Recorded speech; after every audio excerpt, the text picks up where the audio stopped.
ሰላም እንዴት ናችሁ? ሳሙኤል ነኝ።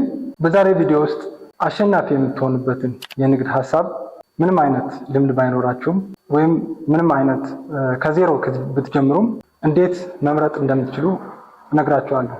እንግዲህ እንደ አንድ የፋይናንስ እና የባንክ ባለሙያ እንዲሁም የቢዝነስ አማካሪነት ካለኝ ልምድ ተነስቼ በመቶዎች የሚቆጠሩ የቢዝነስ ጀማሪዎች በተሳሳተ ሐሳብ ወይም በተሳሳተ ምርጫ ሄደው በኋላ ላይ ሲቸገሩ አይቻለሁ። በዚህ ቪዲዮ መጨረሻ ላይ የቢዝነስ ሐሳብ ለመምረጥ ያሉትን ሂደቶች ወይም መንገዶች እናንተን በተግባር ትርፋማ የሚያደርጓችሁ ሂደቶች ታያላችሁ። ወደ ዋናው ሐሳብ ከመግባቴ በፊት የቢዝነስ ሐሳብ ብዙ ሰዎች ስለ ቢዝነስ ያላቸው የተሳሳተ አመለካከት እናያለን ማለት ነው። ብዙ ሰዎች ምንድነው የሚመስላቸው ልዩ የሆነ ወይም ደግሞ ከዚህ በፊት ያልተደረገ የቢዝነስ ሐሳብ እንዳለ ያስባሉ። ይህ ልክ አይደለም። ለቢዝነስ አዲስ ሐሳብ አያስፈልጋችሁ። የሚያስፈልጋችሁ ዋጋ ያለው ሐሳብ ነው። እናንተ መሸጥ የምትችሉበት ሐሳብ ነው የሚያስፈልጋችሁ። ዋጋ ያላቸው ሐሳቦች የሚባሉት እውነተኛ ችግሮችን ከመፍታት ይመጣሉ። አሁን ቀጥዬ በዝርዝር አቀርብላችኋለሁ። አብራችሁን ቆዩ። አንደኛ፣ ከሐሳባችሁ አትጀምሩ፣ ከሰዎች ጀምሩ። ውጤታማ ቢዝነሶች ከደንበኞቻቸው ይጀምራሉ። በደንበኞች ዙሪያ መጠየቅ ያለባችሁ ነገር ቢኖር የመጀመሪያው ማንን ነው የማገለግለው የሚለው የምትጠይቁት ጥያቄ መሆን መቻል አለበት። ሁለተኛ፣ በየቀኑ ምን አይነት ችግሮች ያጋጥማቸዋል ወይም ቻሌንጅ ያደርጋቸዋል የሚለውን ጥያቄ እንጠይቃለን። ሶስተኛ፣ የሚያስፈልጋቸው ምንድን ነው የሚለውን ጥያቄ ጠይቃላችሁ ማለት ነው። አራተኛ፣ ሁልጊዜ ጥያቄያቸው ስለምንድን ነው፣ ቅሬታቸው ስለምንድን ነው የሚለውን ነገር ትጠይቃላችሁ ማለት ነው። ቅር የሚላቸው ነገር ማለት እነሱ የሚፈልጉት ነገር ምንድን ነው የሚለውን ትጠይቃላችሁ። ለምሳሌ ሰዎች ወደ ጂም የሚሄዱት ወይም ወደ ስፖርት ቦታ የሚሄዱት የፊትነስ እቅዳቸውን ለማሳካት ብቻ አይደለም። ክብደታቸው ለመቀነስ ሊሆን ይችላል፣ በራሳቸው ለመተማመን ወይም ኮንፊደንት ለመሆን ሊሆን ይችላል፣ ወይም የድብርት እና የድካም ስሜት ለማስወገድ ስለሚፈልጉ ነው። አስታውሱ፣ ማስታወስ ያለባችሁ ነገር ምንድን ነው? የቢዝነስ ሐሳባችሁ የሚከተለውን ችግር ወይም ፔን ፖይንት መፍትሄ መሆን መቻል አለበት። ሁለተኛ፣ ሰዎች ለመፍትሄዎቻቸው የሚከፍሉት ችግር መለየት። ሁሉም ችግሮች እኩል አይደሉም። አንዳንድ ሰዎች ቅሬታ ቢኖራቸውም ወይም ለችግሮቻቸው መፍትሄ የሚፈልጉ ቢሆንም አንዳንዶቹ አይከፍሉም። ሌሎች ደግሞ ለችግራቸው ስቃይ ወዲያውኑ ይከፍላሉ። አሁንም በምገልጻቸው ነገሮች ላይ ትኩረት አድርጉ። የመጀመሪያው መፍትሄ የሚያስፈልገው ነገር አስቸኳይ ከሆነ፣ ሁለተኛው የመክፈል አቅም ያላቸው ከሆነ፣ ሶስተኛው ችግሩ እንዲፈታ ከፍተኛ ፍላጎት ያላቸው ከሆነ፣ አራተኛ በነበሩት ወይም ካሉት መፍትሄዎች ያለመርካት አዝማሚያ ካለ፣ በደንበኞች ያረኩ ከሆነ እና ሌሎች መሰል ችግሮች ካሉ እነዚህ ላይ ትኩረት አድርጉ። ለምሳሌ ከፍተኛ ዋጋ ያላቸው የሚባሉት ሐሳቦች አሁን እነግራቸዋለሁ። አንደኛው የጊዜ ቁጠባ፣ ሁለተኛ የገንዘብ ቁጠባ ነው። ሶስተኛ የጤናና የአካል ብቃት እንቅስቃሴ በመሳሰሉት የተሰማራ ከሆነ፣ አራተኛ የንግድ እድገት ላይ የተሰማራ ከሆነ፣ አምስተኛ በውበትና በራስ መተማመን ዘርፍ ውስጥ፣ ስድስተኛ የልጆች እንክብካቤ ወይም ቻይልድ ኬር የምንለውን እና ሌሎችም ዘርፎች ትኩረት ማድረግ መቻል አለብን። ሶስተኛ የቢዝነስ ሐሳባችሁና ክህሎታችሁን አዛምዱት። እነዚህ ሶስት ነገሮች ግምት ውስጥ አስገቡ። የመጀመሪያው ችሎታችሁ ወይ ክህሎታችሁ ምንድን ነው የሚለውን ጥያቄ ጠይቃላችሁ። ይህ ምን ማለት ነው?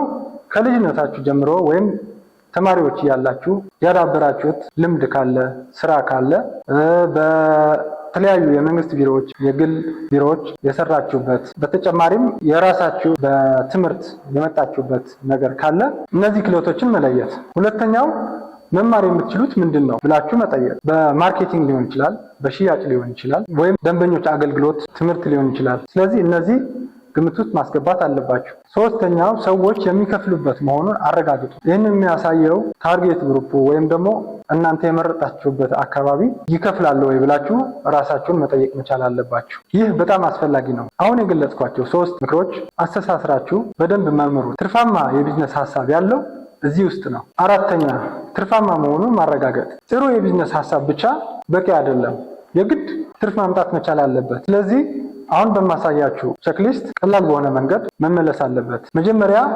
የደንበኛ ፍላጎት ወይም ዲማንድ አለ ብላችሁ መጠየቅ። ሁለተኛ፣ ሰዎች ተመሳሳይ መፍትሄዎች እየገዙ ነው ብላችሁ መጠየቅ። ሶስተኛ፣ ወጪን ለመሸፈን በቂ ገንዘብ አለኝ ብላችሁ መጠየቅ። አራተኛ፣ ቢዝነሱ በትንሽ ኢንቨስትመንት መጀመር ይችላል ብላችሁ መጠየቅ። አምስተኛ፣ ቢዝነሱ በኋላ ላይ ማደግ ይችላል ወይ፣ ቢዝነሱ መስፋት ይችላል ወይ ብላችሁ መጠየቅ። አስታውሱ፣ ማንኛውም ሰው እየሰራበት ካልሆነ ይህ ማስጠንቀቂያ ነው። እድል አይደለም። አምስተኛ ሐሳቡን በፍጥነት ሞክሩት። ጊዜያችሁና ገንዘባችሁ ወደ ስራ ከማስገባታችሁ በፊት ሐሳቡን በፍጥነት ሞክሩት። አሁን በማሳያችሁ መልኩ እንዴት በፍጥነት ማየት ይቻላል። አንደኛ ከ10 ወይም 20 የሚሆኑ ደንበኞች በደንብ ጠይቋቸው፣ ተነጋገሩ።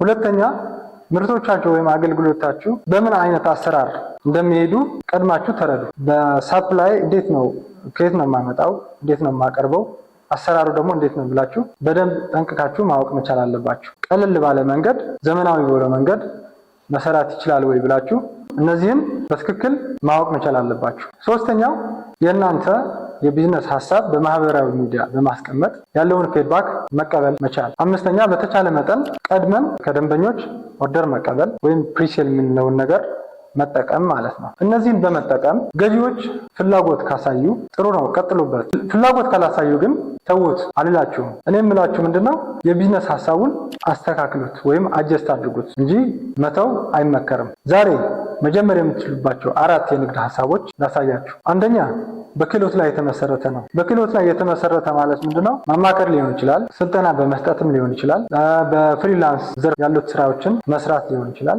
ሁለተኛ በምርት ላይ የተመሰረተ ስራ ነው። በምርት ላይ የተመሰረቱ ስራዎች የምንላቸው ለምሳሌ ያክል እንደ ኮስሞቲክስ ዘርፍ ያሉትን ሰፊ ዘርፍ ነው። በአልባሳት ያሉት ዘርፎች ሊሆን ይችላሉ። እንዲሁም የተለያዩ መሳሪያዎች የኤሌክትሮኒክስ ሊሆን ይችላሉ፣ የኮምፒውተር እቃዎች ሊሆን ይችላሉ። የተለያዩ በዚህ ዘርፍ በምርት መስራት ይቻላል ማለት ነው። ሶስተኛው በአገልግሎት ላይ የተመሰረተ የስራ ዘርፍ ማለት ነው። በአገልግሎት ላይ የተመሰረቱ የስራ ዘርፎች የሚባሉት ለምሳሌ ያክል እንደ የጽዳት አገልግሎት ሊሆን ይችላሉ። በኢቨንት አስተዳደር ማቀናጀት ወይም ደግሞ ኢቨንት ኦርጋናይዘር በመሆን መስራት ይቻላል። በተጨማሪም ለተማሪዎች እገዛ መስጠት ወይም ቲቶሪያል የምንለውን ስራ መስራት። ሌላው በማህበራዊ ሚዲያ አስተዳደር ወይም ሶሻል ሚዲያ ማናጅመንት የምንለውን የስራ ዘርፎች ናቸው። አራተኛው በዲጂታል ላይ የተመሰረተ ኢቡክ ሊሆን ይችላል ወይም የኦንላይን ኮርሶች የምንሰጣቸው ሊኖሩ ይችላሉ።